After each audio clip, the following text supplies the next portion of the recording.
A corrupção é apenas embolsar dinheiro de impostos ou é possível ser corrupto de outras formas? O que faz uma população perder a confiança em seu sistema de representação? Essas são apenas algumas perguntas que podemos nos fazer quando estudamos com mais atenção o que foi o escândalo de Watergate. Talvez esse seja um nome estranho para você. Mas vamos falar hoje sobre o processo que levou à primeira renúncia presidencial da história dos Estados Unidos. Por mais que falar de um escândalo político possa parecer algo menor comparado aos temas que trazemos aqui, eu quero mostrar para vocês como é possível compreender diversos aspectos de uma sociedade a partir de eventos como esse que vamos estudar. Desde crescimento de movimentos sociais até o papel do jornalismo. E como esse foi um evento muito midiático e que também recebeu várias releituras na cultura pop, eu pretendo me basear em autores e em fontes confiáveis para trazer esse conteúdo aqui para vocês. Se você é um ouvinte mais antigo do História em Meia Hora, você sabe que tratamos bastante da história dos Estados Unidos.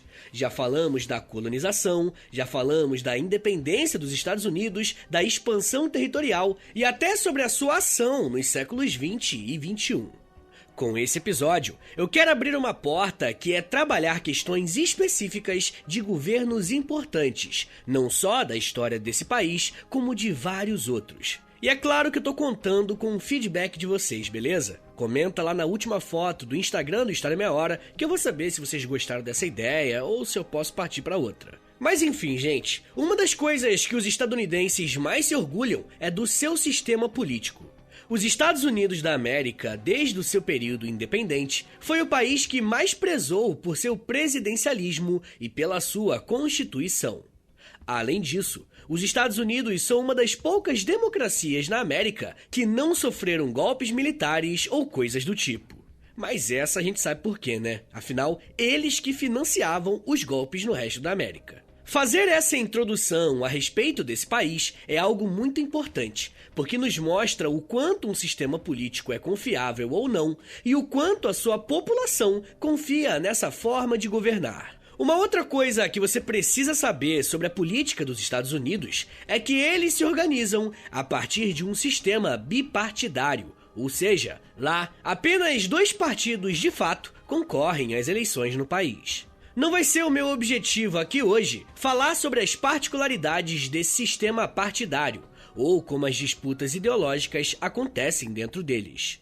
O que eu preciso para esse episódio é que vocês tenham em mente que, apesar de todas as críticas e ponderações que podemos fazer, estamos falando de um sistema democrático que é sólido e, mesmo com algumas turbulências, os presidentes conseguiram se manter de pé sem grandes sustos. Bom, mas como vamos ver, isso não durou para sempre. Poucos períodos da história dos Estados Unidos foram tão conturbados quanto os anos de 1960 e 1970. Não podemos esquecer que o mundo ainda estava dividido pela Guerra Fria, e os Estados Unidos tinham na União Soviética o seu maior inimigo. Como já vimos em alguns episódios passados, nos primeiros anos da década de 60, os Estados Unidos perderam o presidente John F. Kennedy, vítima de um assassinato, e acabaram se envolvendo em um conflito com Cuba e com a União Soviética, que quase fez o mundo inteiro ir pelos ares. Foi a crise dos mísseis, e eu lancei um episódio esses dias sobre esse tema, tá aqui no feed do História em Meia Hora. Mas tanto Kennedy quanto seu sucessor Lyndon B. Johnson pertenciam ao Partido Democrata, que para os padrões estadunidenses é considerado hoje um partido mais progressista e que coloca em prática algumas medidas mais sociais. Do outro lado, temos o Partido Republicano, que é geralmente mais identificado com posturas mais conservadoras. E é claro que isso é um grande reducionismo, mas para o exemplo que eu quero trazer aqui, vai cumprir o seu papel. Eu quero chamar a sua atenção para como os movimentos sociais cresceram justamente na década de 60. Se até agora eu fiquei exaltando a solidez e a constância da democracia estadunidense, é preciso dizer que ela não chegava para todas as pessoas. Uma das minorias sociais que mais se mobilizou para tentar mudar essa realidade no país foi a população negra. Através da liderança de nomes como Martin Luther King e Malcolm X, milhões de pessoas passaram a ir às ruas em busca dos seus direitos básicos e pelo fim da segregação racial. Mas além da população negra, a década de 60 também foi marcada pelo avanço das reivindicações feministas nos Estados Unidos. Quem faz um bom resumo a respeito das pautas feministas levantadas nesse período é o historiador Sean Purdy, ao dizer que, abre aspas, revistas e jornais feministas espalharam-se. Mulheres cada vez mais se destacaram na cultura pop, na mídia, nas universidades e nas políticas públicas. Nos anos de 1960, vários atos legislativos proibiram a discriminação sexual no emprego. E em 1973, por decisão da Suprema Corte, o aborto foi legalizado no país. Fecha aspas. Se não bastasse o levante desses dois grupos, a juventude estudantil também protagonizou uma série de manifestações e de greves. O que esses três grupos que eu citei tinham em comum é que praticamente todos eles eram unânimes em criticar a postura dos Estados Unidos na Guerra do Vietnã. Essa guerra, que havia começado desde 1955, já estava se arrastando demais e tomando a vida de milhares de jovens dos Estados Unidos. Muitos cidadãos estadunidenses acreditavam que essa guerra era sem sentido. Nesse cenário conturbado de reformas sociais e luta por direitos civis, a ala mais conservadora do país conseguiu organizar uma resposta através da candidatura à eleição presidencial de um político experiente que prometeu se eleger para restaurar a lei e a ordem. Além disso, esse candidato ainda afirmou que uma das prioridades do seu governo seria acabar com a Guerra do Vietnã. Eu tô falando de Richard Nixon, um político gabaritado do Partido Republicano que venceu as eleições presidenciais de 1968.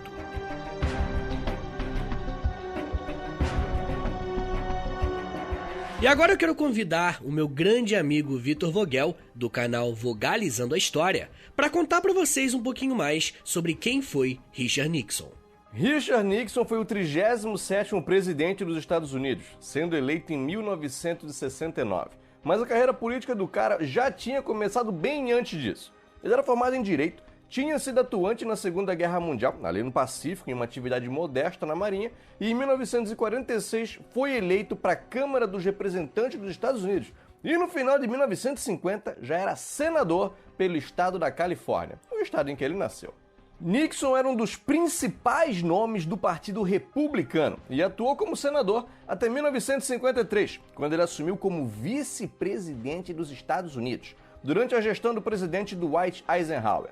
Ele ficou nessa posição durante os 2 mandatos do presidente e concorreu à presidência nas eleições de 1960, só que ele foi derrotado pelo candidato do Partido Democrata, o John Kennedy. Foi uma eleição apertada, com o Nixon vencendo em mais estados do que o Kennedy, só que ele perdeu no número de colégios eleitorais.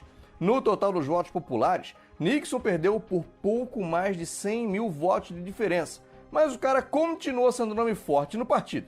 Tanto que, quando acontecem as eleições de 1968, ele mais uma vez é o candidato dos republicanos e agora venceu com mais tranquilidade. Só que os Estados Unidos não viviam um momento tranquilo naquela época, não senhor. O pau estava comendo no Vietnã, o Nixon seria o 3º presidente do país a ter que lidar com a guerra, uma série de manifestações aconteciam país afora, principalmente contra a guerra naquele momento, e 2 assassinatos terríveis tinham acontecido naquele ano e mexido com o país. O do senador e provável candidato à presidência Robert Kennedy e do principal líder na luta pelos direitos civis nos Estados Unidos, o Martin Luther King.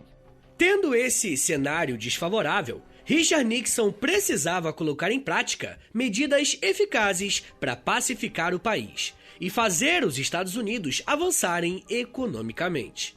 Uma de suas primeiras propostas foi implementar a chamada Doutrina Nixon, ainda em 1969. De acordo com esse projeto, os Estados Unidos se comprometeriam em agir contra ameaças nucleares, dar suporte a outros países sem se comprometerem internamente, além de honrar os contratos firmados com outros países. Curiosamente, foi a partir desse projeto de Nixon que os Estados Unidos começaram a sua aproximação com a China, um país que já havia passado pela Revolução Socialista.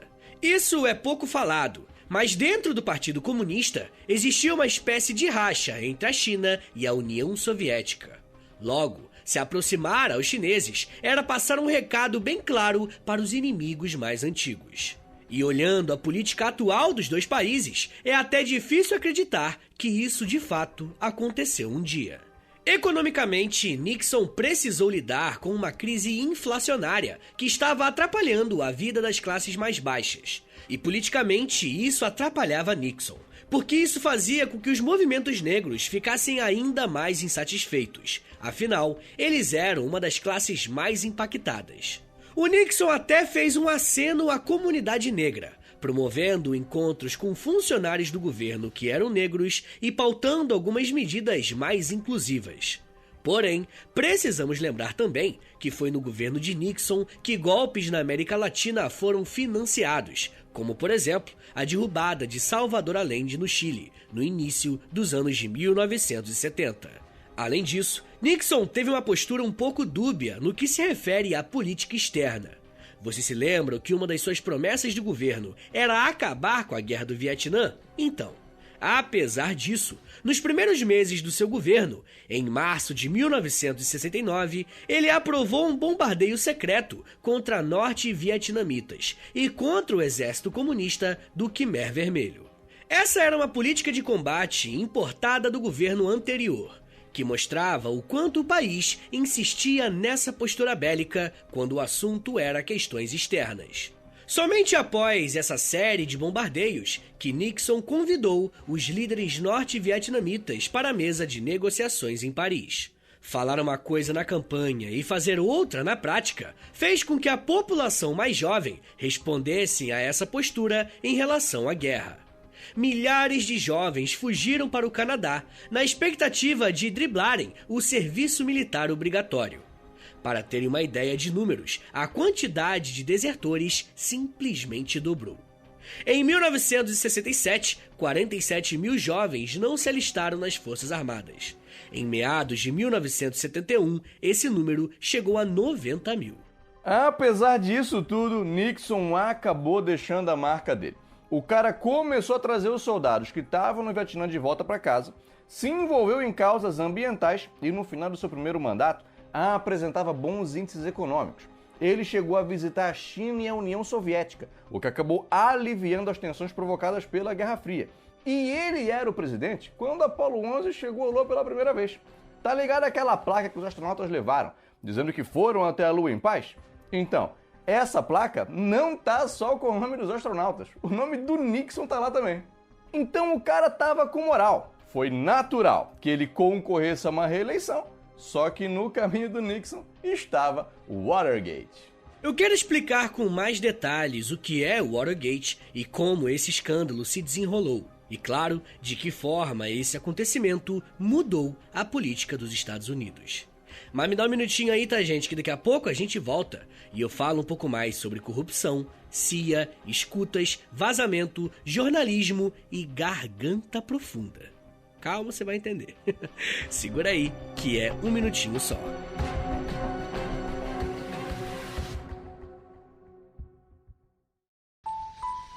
Eu sempre sonhei em poder viver de criação e de educação. E graças ao apoio de vocês lá no Apoia-se, isso se tornou realidade. Entre em apoia.se/História em Meia Hora, que com 10, 20 ou 30 reais por mês, você não só contribui para esse trabalho continuar acontecendo, como também recebe recompensas exclusivas para os apoiadores. Com 10, você tem acesso a um podcast semanal exclusivo, Eu me aprofundo em um tema de um dos episódios da semana e envio diretamente para o seu e-mail através do Apoia-se.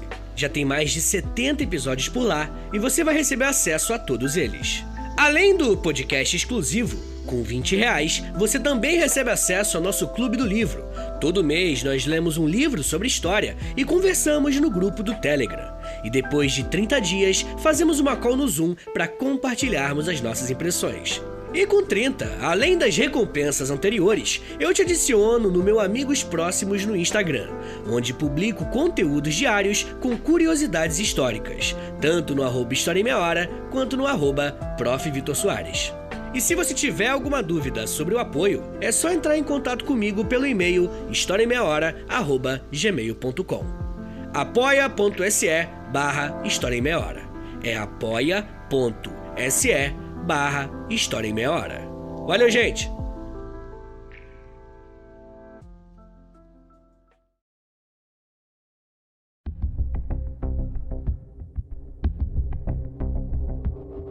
Abre aspas. Se um dos julgamentos estiverem errados, e alguns estiveram, acredito que foram feitos no melhor dos interesses desta nação. Portanto, eu renunciarei à presidência efetivamente ao meio-dia de amanhã. O vice-presidente Ford prestará juramento como presidente nessa mesma hora neste gabinete. Todos nós nos preocupamos com o bem deste país, quaisquer que tenham sido nossos julgamentos.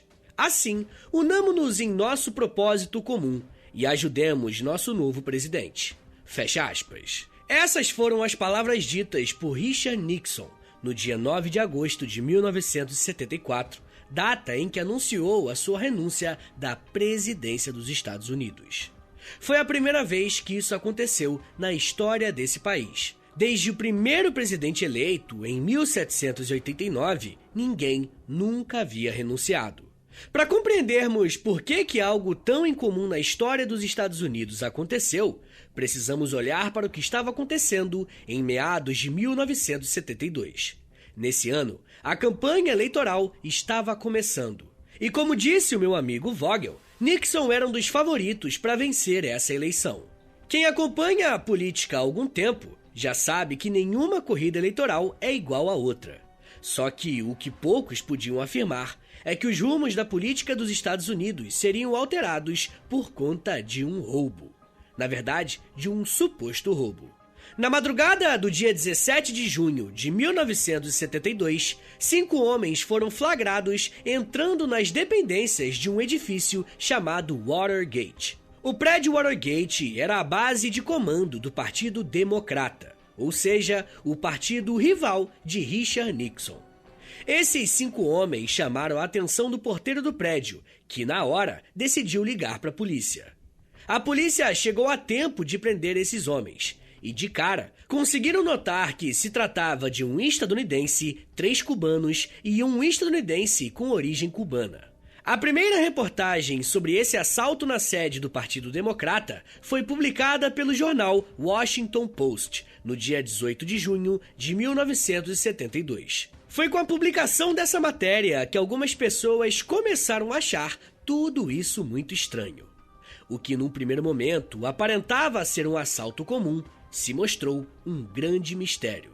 O jornalista que fez a primeira matéria noticiou que os 5 homens usavam luvas cirúrgicas, carregavam aparelhos de escuta, tinham câmeras fotográficas e tinham mais de $2.300 em espécie. Uma das hipóteses que surgiu a partir dali foi a de que esses homens estavam, por algum motivo, tentando entrar no escritório democrata para instalar escutas telefônicas e grampos. Mas se tem uma coisa que inspira jornalistas e investigadores, são coisas estranhas e mal explicadas. Mesmo que no primeiro momento esse suposto assalto não tenha chamado a atenção do grande público e da classe política, 2 jornalistas chamados Carl Bernstein e Bob Woodward começaram a investigar mais o ocorrido. Ambos os jornalistas eram do Washington Post e esse trabalho se tornou o grande foco da dupla. Como era um crime que envolvia partidos políticos na véspera das eleições, o órgão responsável pelas investigações foi o FBI.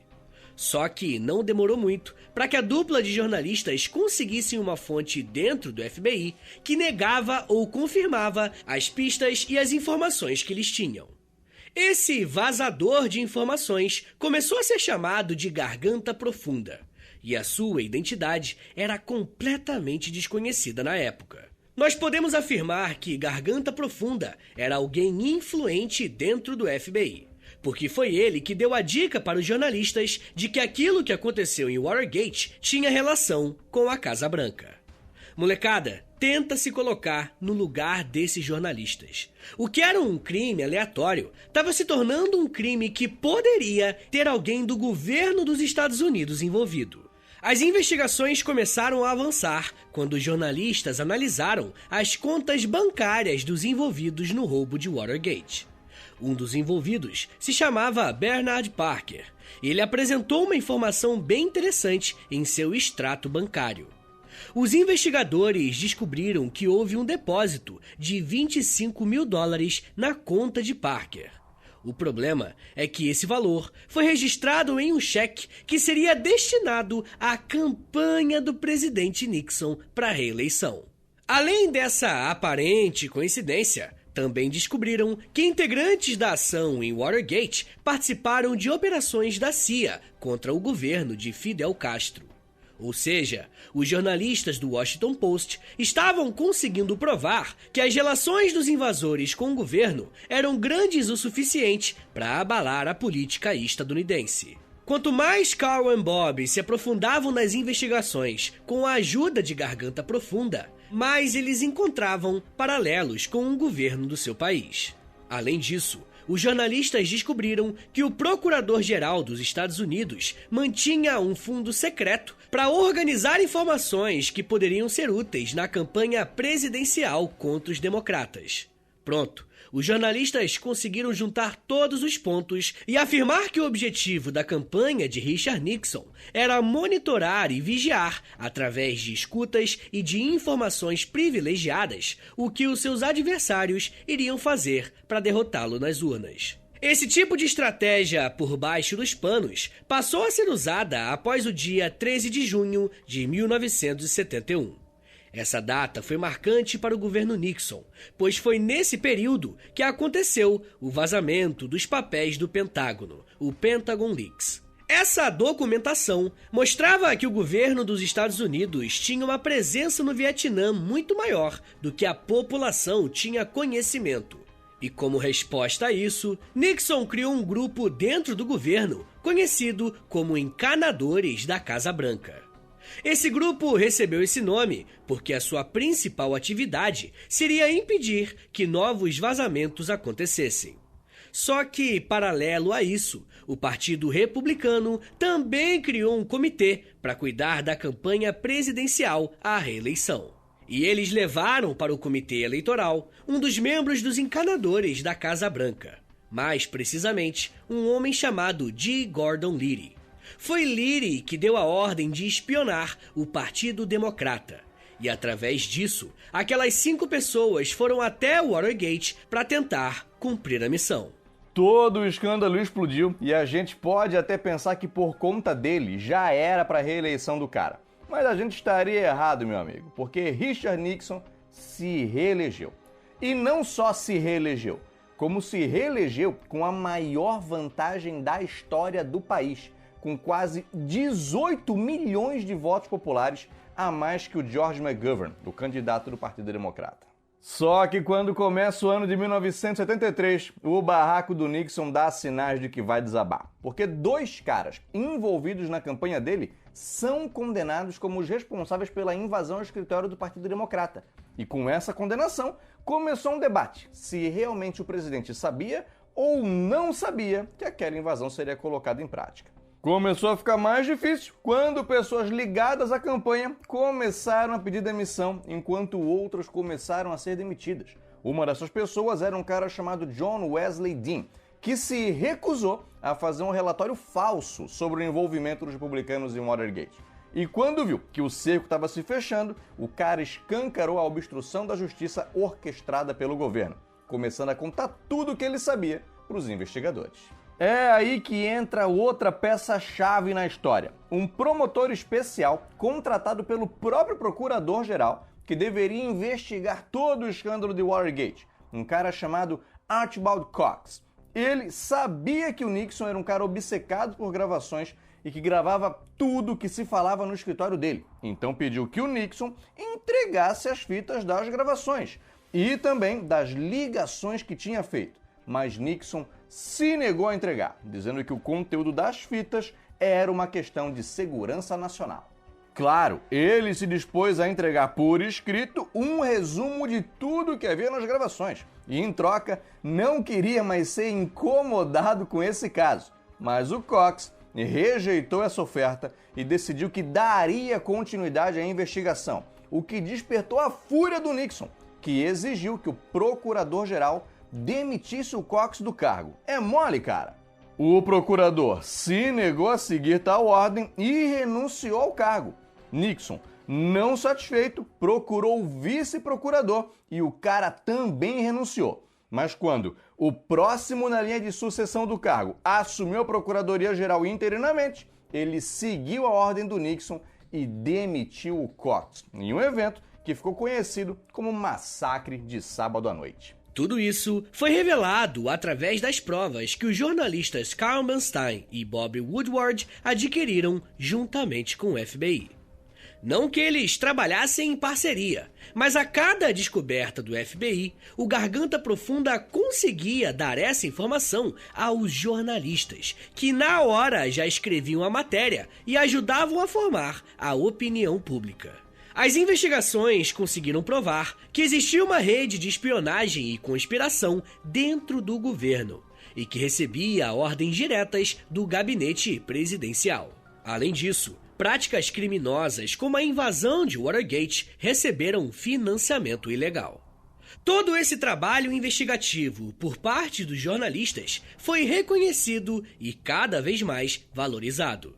De acordo com a especialista em jornalismo investigativo Shani Alves Neves, abre aspas, dentre mais de 400 correspondentes em Washington, no máximo 15 trabalharam exclusivamente na cobertura do caso entre a data das prisões e as eleições presidenciais em 1972. E é necessário ainda fazer a ressalva que dentro do Washington Post, Woodward e Bernstein eram os únicos que acreditavam no potencial da história. Fecha aspas. Tudo isso foi bem público e a partir daí a popularidade do Nixon começou a cair depressa, fazendo com que ele perdesse apoio político também. No final, ele acabou entregando 7 das 9 fitas que tinha e quando vão ouvir as gravações, perceberam que em uma delas, 18 minutos haviam sido apagados. Nixon disse que sua secretária apagou parte do arquivo sem querer, mas uma perícia posterior disse que aquela exclusão não poderia ter sido de maneira acidental. No dia 24 de julho de 1974, a Suprema Corte dos Estados Unidos autorizaram que o conteúdo das gravações fossem reveladas e a população pôde ouvir que o próprio presidente Nixon atuou para fazer com que a CIA atrapalhasse ou barrasse as investigações contra ele. Molecada, em uma república, brecar as investigações da justiça é um crime gravíssimo. Podemos até falar que é uma interferência entre os poderes e é sim uma forma de corromper o poder. Por conta dessas denúncias e revelações, o Senado dos Estados Unidos abre um processo de investigação com o objetivo de afastar o presidente. O impeachment do Nixon já era iminente, quando no dia 8 de agosto de 1974, ele se tornou o primeiro presidente da história dos Estados Unidos a renunciar ao cargo, deixando a presidência para o seu vice, Gerald Ford. Nixon se colocou à disposição da justiça e uma das primeiras coisas que o Ford fez como presidente foi perdoar o Nixon por qualquer crime que ele possa ter cometido enquanto presidente.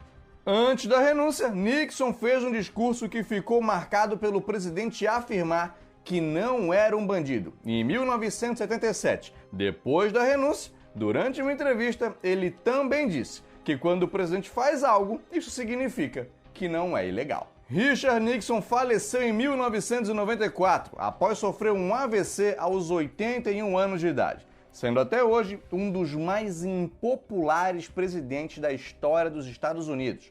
Tudo isso, claro, devido ao escândalo de Watergate. O escândalo de Watergate foi um grande baque para a política dos Estados Unidos. Muitos historiadores, como David Townley, acreditam que a renúncia de Nixon em 1974 representou uma quebra de confiança da população com a política. Townley acredita que até hoje a relação entre cidadãos e políticos ainda é assombrada pela desconfiança e pela falta de credibilidade por conta do que ocorreu em Watergate. Por outro lado, toda essa confusão serviu para testar as instituições desse país, que, querendo ou não, é extremamente influente para a política internacional. Até hoje, Watergate é usado como um case de sucesso para o jornalismo independente e investigativo, que se mostrou uma ótima ferramenta da sociedade civil contra os abusos de políticos e de governos autoritários. E aí, molecada, pra quem não me conhece, eu sou o Vitor. Não o Vitor Soares, o outro, o Vitor Vogel, ali do Vogalizando a História. Pra quem não conhece o meu trabalho, dá uma conferida ali no meu canal no YouTube, é só procurar ali pelo Vogalizando a História. E também ouve aí o nosso podcast, procure aí por podcast do Vogalizando, que tu vais encontrar a gente rapidinho. Valeu, Vitão, obrigado pela participação, tamo junto. E rapaziada, por favor, ouçam o podcast do Vogalizando e acesse o canal do YouTube dele, por favor, que é o Vogalizando a História, beleza? Valeu!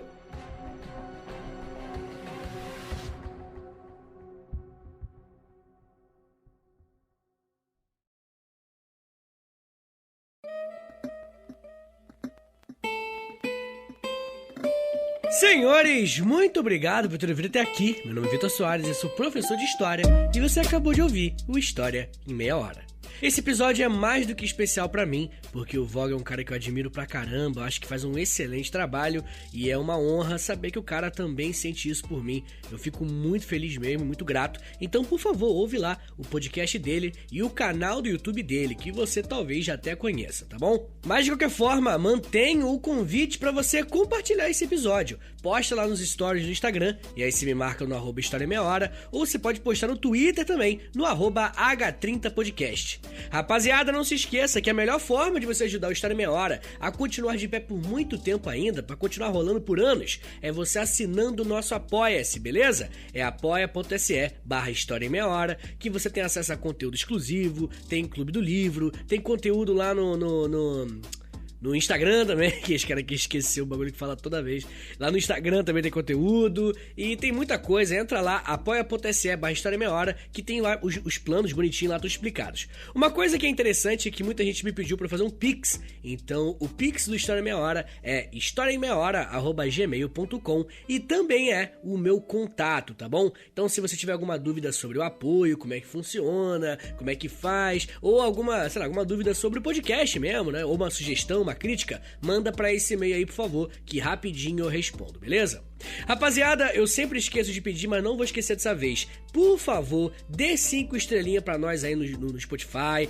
Clica no sininho, tá ligado? Tem um sininho no Spotify agora. E clica em seguir. Isso é muito importante e ajuda muito o meu trabalho. Um outro recado que às vezes eu esqueço de falar também é sobre a loja, beleza? A gente tem camisetas exclusivas, tá bom? O História em Meia Hora tem a parceria com a loja e as nossas camisetas, sempre com temáticas históricas, estão todas lá no site da loja. Entra lá, é loja.com.br e aí você procura o História em Meia Hora por lá. Além do História em Meia Hora, eu também faço História pros Brother com o Alexandre Nick, o meu grande amigo. A gente faz um podcast de humor, tá bom? É importante deixar claro. É de humor e é de história também. E eu também faço todas as sextas-feiras o podcast da revista Aventuras na História, tá? É só digitar aí no seu agregador de podcast favorito que você vai encontrar o Aventuras na História e o História pros Brother. Tá bom, gente? Então é isso. Me siga nas redes sociais. É @Prof. Vitor Soares no Twitter, no Instagram e também lá no TikTok, tá? Todo dia eu faço um videozinho novo lá no TikTok, videozinho educativo, pelo amor de Deus, eu não sei fazer dancinha. Tá bom, gente? Então é isso. Muito obrigado, um beijo, até semana que vem! E valeu!